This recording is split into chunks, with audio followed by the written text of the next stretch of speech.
There's a slight change to the advertised session, so we'll still be talking about the same subject, but you'll notice there's an additional name on the slide that wasn't on the original documentation. I won't go into all the details, but we may have had to substitute, but then we didn't, and so now we've just got an additional person, George, who I'll let him introduce himself in a moment. So we'll do a quick introduction for each of the panelists. Kind of how they're very quick, some of their experiences with data mesh, and then we'll dive into sort of some of the Q&A that we've got planned. So I'm Andy Mott. I work at Starburst. I spend a lot of time with chief data officers talking about data mesh, advising and consulting, and also I'm co-author of the Data Mesh for Dummies book, not to be confused with a much better book, which was written by Zhamak. And I'm going to be hosting this session. So, Mike, I don't know if you want to do a quick introduction. Hi everyone, my name's Mike. I'm the head of data science at Channel 4. I run the data science team, so traditionally this has just been building data products to help the business. But recently I've been getting more interested in how we can help the business more generally make the most of data. My experience with data mesh, so it was a couple of years ago, trying to fix some, or help fix some bottlenecks with engineering and architecture. And realised that we just, the structure of the architecture made it very difficult for the business users to actually get the most value from it. So we started talking to different companies, including the Oakland group, about how we could better build conceptual logical data models for our data, and through discussions with them understood the concept of data mesh and realised that that was probably a way, without having too much central control over the data assets, we could actually achieve the same thing. So yeah, that's me. Andrew? Thanks, Mike. Andrew Sharp. I work for the Oakland group. I'm the data governance lead. We're very interested in the whole data mesh concept. It places a lot of the new building blocks for data out there, and my particular interest is the data governance side and the federated, the computational governance that is being explored, and we're working obviously with clients like Channel 4 in terms of how you best deploy that. So, George. Can't hear George.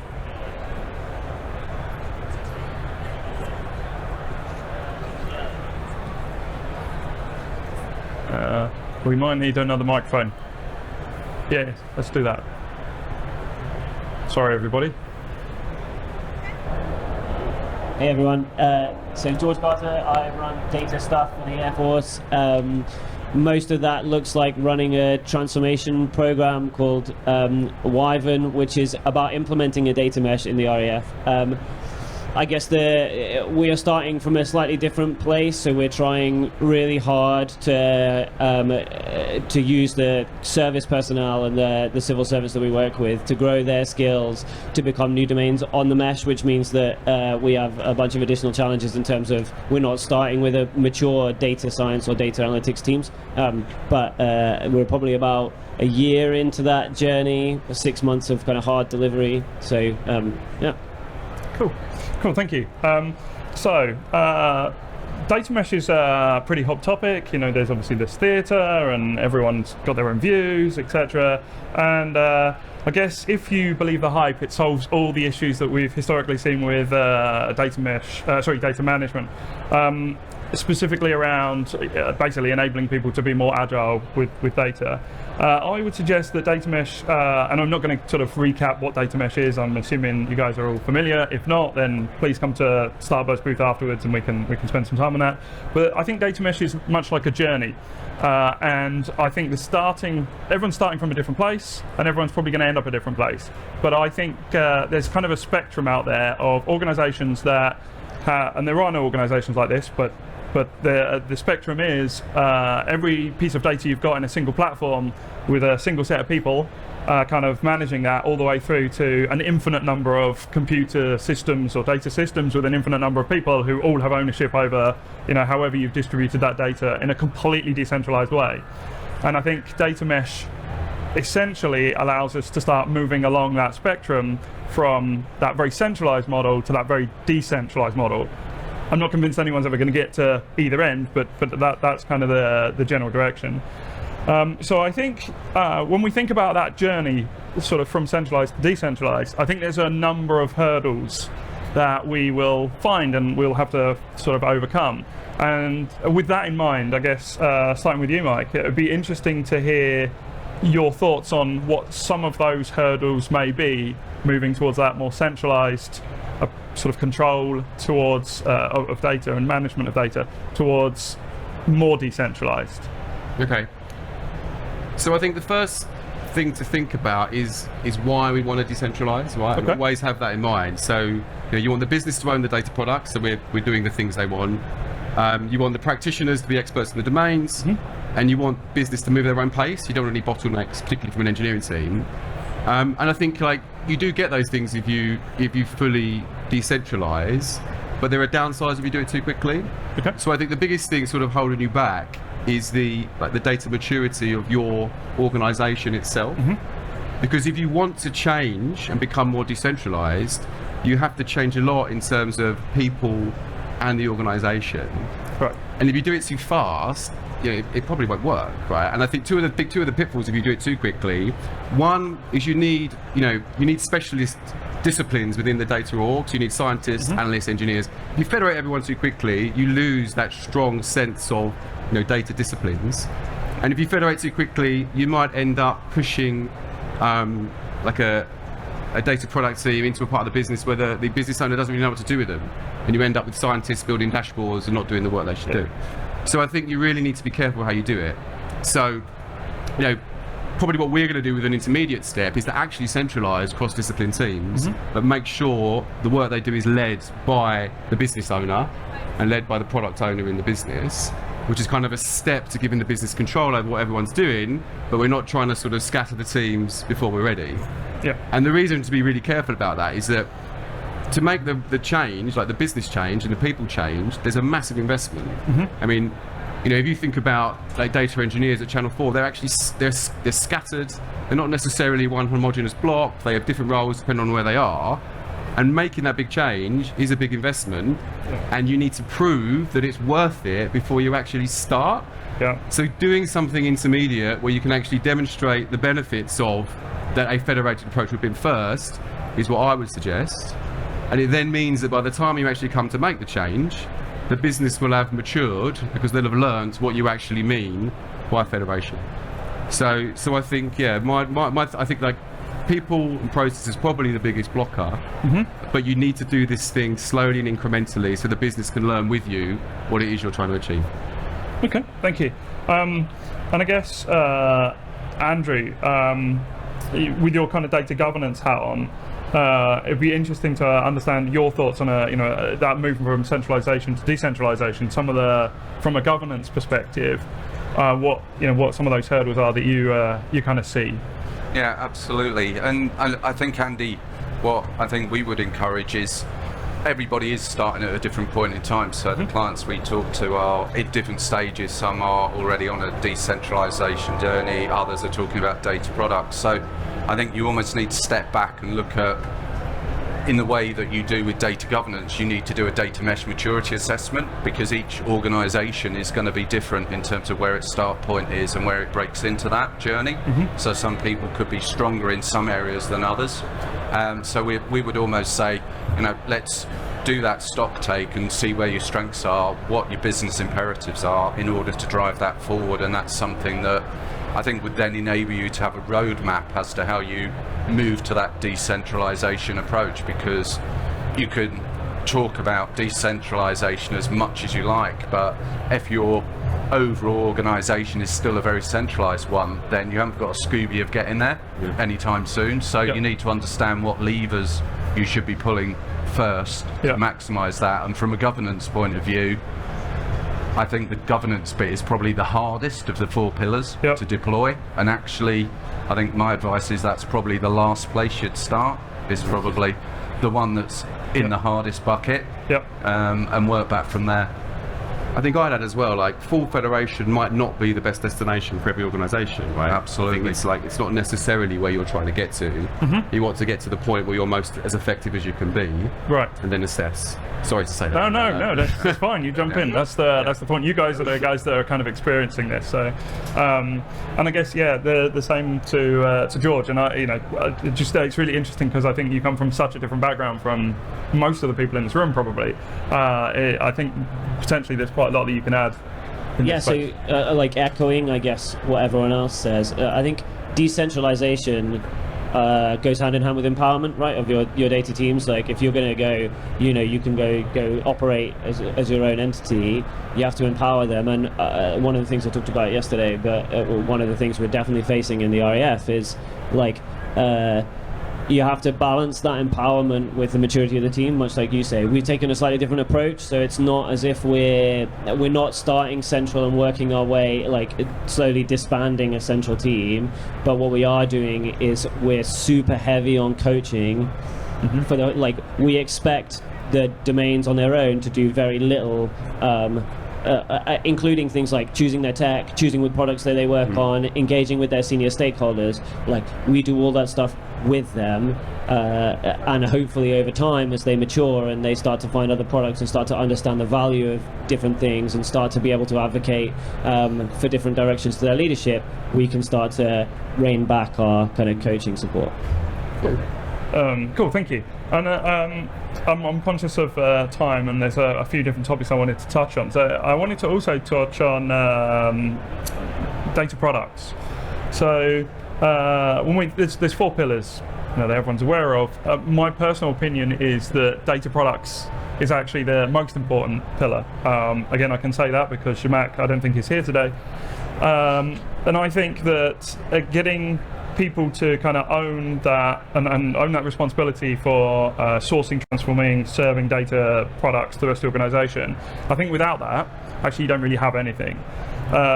So I guess the first thing that'd be interesting is I have my personal definition of data products, and there's a session later on, I think, in this theatre where I'm going to focus on data products, and I'll give you my definition in full colour, full 4K colour. But it'd be interesting to hear how you guys are defining like what a data product is, and kind of maybe where you're starting with maybe your first data product. And I'll start with George. You this time. Yeah, sure. I think. I don't necessarily want to answer the what do I define as a data product, Okay. because I just think that'll grow. Like what was missing when we tried the first thing, that like it's a kind of test and adjust for us in terms of doing that. Clearly, I think it's the repeatable kind of end-to-end, how do you like take data at the start and produce something of value, but the place where we're focusing is the value for the end customer and racking and stacking based on what will achieve the most value for the users you work with. And I think like the consequence of that is the things that you didn't typically associate with data, like user research and business analysis, like they have become very core to the way that we are operating within the business areas in order to generate products that maximize the value for the people that they're using. And my kind of final thing is, the thing I keep saying to the teams is, it's not providing, if it conceptually provides value, that's great, but you have to go all the way with the customer. Like it's not just the tech that you build, it's not just the data product that you output, it's also spending time with the customers that are using them to make sure that they're valuable in the way that you thought they were, and make sure that the business is sponsoring and therefore realizing the cost savings, the time savings, whatever it is that you think the product that is going to give the business. Okay, cool, thank you. Mike? Yeah, so quite similar really. Like I was just, when I was thinking about this, what is a product in general, and it's just like something we make. And the reason we've co-opted that term into data science is because, there's lots of things that we've built with data over time that just aren't getting the value we expected. And the big reason is that the consumer, as we've said, can't use the thing we've built to generate value. And I think the point of using the term data product is that someone is taking responsibility for that. So, we've had situations where the engineers have built a data set, but it's not being used. It's the analyst's fault. Scientists, we're providing some predictions. Why aren't they being used to generate value? So the point of treating it as a product is that you focus on the consumer. Like any good product team in a business building anything, you focus on the consumer. The customer's always right, the consumer's always right, and if they're not getting the value from it, then it's your problem to actually figure that out and figure out why. So what we're doing is the reason we use the term product is because we're focusing on whether the thing we're building is used by the consumer, and if it's not, it's our responsibility to actually fix it and make that happen, rather than blaming the business. Yeah, no, I fully concur with that actually. I guess just while you're talking, one sort of follow on from this is where are you starting, and how are you defining where you're starting with like your first data product, or where you did in the past? How are you defining, actually, I want to build a data product for this function or this domain, as opposed to other functions and domains or other data products? I'd be interested just to get some ideas on criteria. I mean, to be honest, you can argue that all the stuff we've done in the past is a data product. We just didn't call it that, right? Right. So it's much more about the follow through to make sure that including all the stuff we've built in the past, is being used. Okay. Probably something we've done more recently, which is what we did with Oakland, where they probably engaged much more deeply with the business about finding out what it is they wanted. So from a data science perspective, we were quite constrained that we're trying to build like data science products. But actually in that piece of work, we're looking much more at general architecture. So we're really finding out, what data product, which is basically a bunch of tables, right, that you can connect together, would actually provide the business capability. So I think really being close to the business, figuring out what it is they want and need is something that you need to do. And then that responsibility for ensuring that it meets their requirement is the aspect that you're suggesting makes it a product as opposed to an asset or a silo or any of the words we've used before. So it's making sure it's used and that they're getting the most of it. Okay. I don't know, Andrew, if you've got some thoughts on this space as well. Absolutely, and I think we need to be clear on what we mean by an end customer. So we have business to business organisations, we have business to consumer, we have consumer to consumer. So a data product will mean different things to different businesses. But I think there's a common theme there in terms of it needs to be repeatable, scalable, discoverable. It's a value. So I think we talk very generically about data products, but actually the organisation that you're talking about will also have a different consumer or end user at the end as well, and you need to think about that as well in terms of what does that mean from an end product point of view.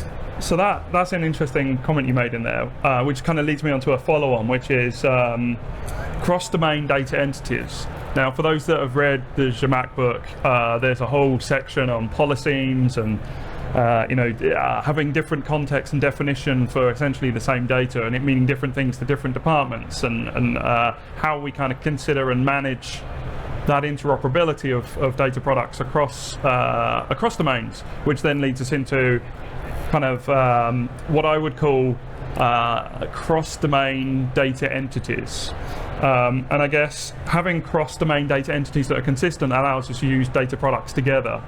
And as I say, in the data mesh community, there's lots of discussion about this thing, polysemes, etc., which I think is maybe a little academic, a little dry. But what I'd be interested in, and let's go with Mike. Is this an area that you've kind of started to concern yourself with in terms of interoperability of data products, and therefore kind of consistency of the data within them to enable that kind of sharing and usage across different domains? Is that something that's top of mind, or are you kind of pushing that off, or is that something you're not considering? It's there, but I think the way we've approached this is not from a fully federated way. So I think like we've been working to build a conceptual model, a really high level view of the business and the data that's in it, that will ultimately cover the whole business. Like we're not going super detail, but if you've got that, then you will pick out the core cross-domain entities. Right. So for someone like Channel 4, it's basically the viewer and the show. Right, those are the really ones we really need to worry about, so that when we're talking about those, people are talking about the same thing. And I guess it's about making sure those things are defined clearly and communicated, so you are talking about the same thing, and there probably is, maybe just one source of that data that people call upon when they build a new data product to use. Because I think without that, if you're not incredibly mature, you will run into problems. So I think that's the key. But if you do that, then it's really kind of, it should be relatively straightforward to use existing data products, build upon them, join them together, and create new value. Okay. And I think that's the key point, is it's all about the people in many ways, people understanding and being engaged, and have a common understanding of what you mean by a data product in a given organisation. Because if everybody has a slightly disparate view of that, you're going to be struggling from day one. Okay. And Adding to the George. so it's all about the people. I think one of the ways that in the Air Force that we kind of plan to get to the cross-domain entities is through the a very targeted use of communities. So it's about making sure the domains talk to each other. Our kind of current strategy is that we'll have, for instance, an air mobility domain, a combat air domain, and an intelligence domain for data. But all of those plan flights, plan routes, fuel their planes, they all do similar functions, and that's where you kind of unless they're talking to each other about what they're building, unless you provide some vessel for that to happen, that sharing of concepts, and therefore the conversation that goes, should we work together on that? That's when that's how I see that kind of being catalyzed in the Air Force. Interesting. So, I mean, if I make an observation based on what you said, and please correct me, but it feels like, Mike, you're kind of saying we build that conceptual model up front with some common terms, and it sounds like you've got few but important ones. Whereas George, yours is a bit more organic almost, right? So you're getting people to define things that they can use sort of across, almost later in the process. Is that kind of broadly fair?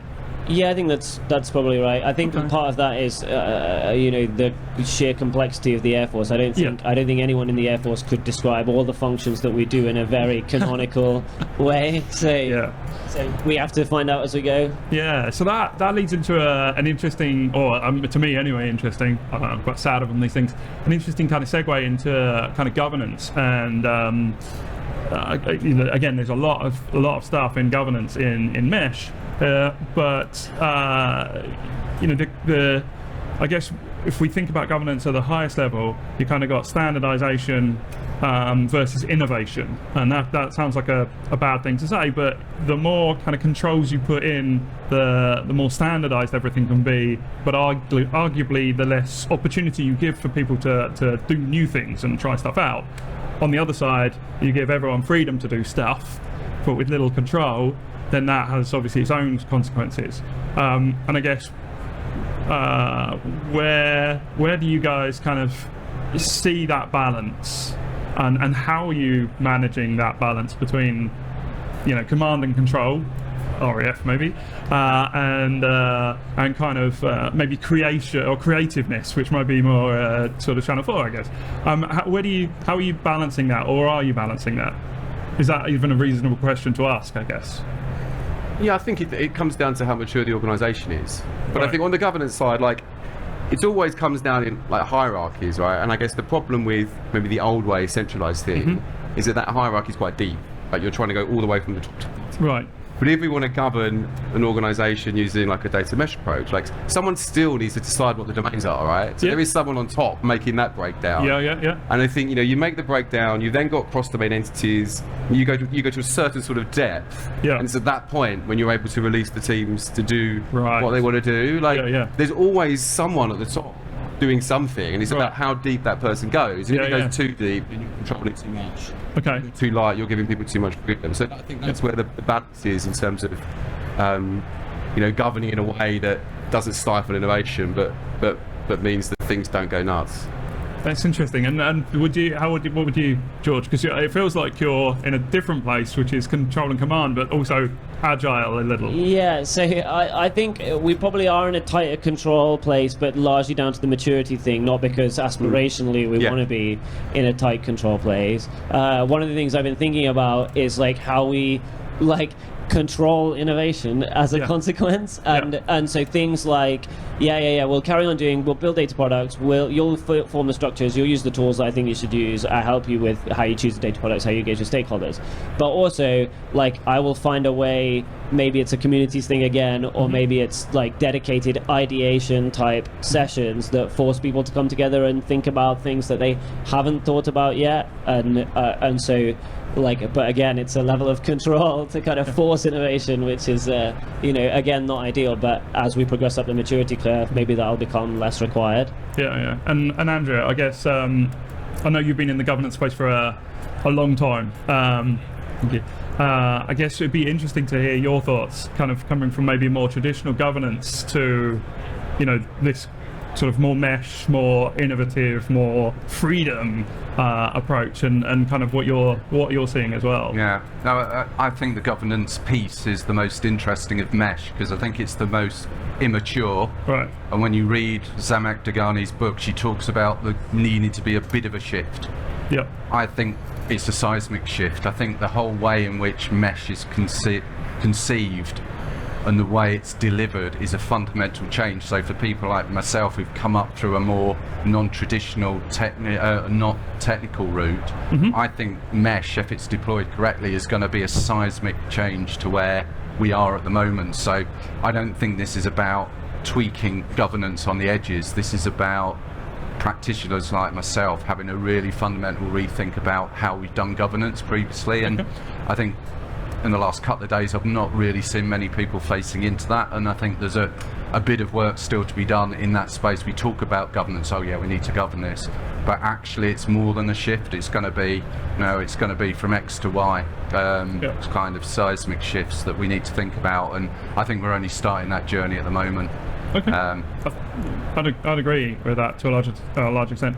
I guess I'm aware we're kind of short on time, but there's one more question which I think might be interesting for kind of people in the audience, given that we're at Big Data London, which is sort of technology considerations. So if you are sort of selecting technology to be part of your self-service infrastructure, what are some of the maybe 1 or 2 or even 3 criteria that you think are important, be it capability or the value, or maybe even thinking about governance? What if you if someone said, oh, you should use this for your direction going forward, what are the immediate things you think, can it do? And I'll throw that to you first of all, Mike. So the biggest thing I think we need to improve upon is being able to explore the data, right, to find new things. So I think discoverability, cataloging, so that people can find new things without having to ask someone where it is. Would be the biggest thing for me. And obviously like speed and that kind of stuff, but being able to find the data is the most important thing. Okay. And Andrew? I'd sort of echo what Mike has been saying there. I think if you deploy mesh correctly, this gives people the confidence and the comfort to go and play with data, find trends and patterns in a way that perhaps at the moment they're a bit nervous about doing. So you should only be embarking on this if you can get the people and the end users to actually embrace it and be enthused about what they're going to do. Otherwise, I don't think you've moved anything at all along. So it's all about, I think, creating an environment where people are curious and interested and are willing to be creative to get those insights, which will drive, if you do that correctly, that's where you're going to get the business value and the income and the revenue from. Okay, and George? So I would probably add to that with interoperability and openness. So I don't think we could work with anyone who was a bit of a walled garden, like bring your data here and do your AI here, and that's where it ends, because that stifles the ability to do mesh stuff. Especially in the Air Force, where we have a habit of going, let's really lock it down. So that interoperability and openness is critical. Cool. So I'll just do a quick summary because I think we're just about on time. So I think we talked a little bit about basically skills. And getting skills out into the domains, allowing people to be more self-sufficient. There's a couple of ways of kind of supporting that, but data literacy seems to be really important. Coaching and things to kind of support that, and then really focusing on business value, I guess, to determine where to start. And that is one of the criticisms I think that's actually aimed at data mesh, is that it talks about a lot about, in my opinion, the how, but not necessarily the why, and therefore why you just start. And so that's kind of interesting. Also, that switch from what I would consider to be data asset to product, and that doesn't feel like, from this conversation, that's necessarily a technical thing. That feels much more like it's a responsibility thing. That would be my quick summary there. And then I did think it was interesting, your different approaches from kind of the cross-domain entities. The conceptual model, which kind of is you're sort of adopting to begin with, for people to be more creative, whereas it felt like, George, you were kind of saying, actually, we're kind of going the other way a little, which is allowing people to do their own thing, which is not necessarily what I expected you guys to say. So that's also kind of interesting. And then the last piece about the kind of technology, allowing people or enabling people to do the things they need to do and find data and discover it, I guess, in as frictionless way as possible. And with that, we are about on time. So I'd like to thank you very much for your attendance.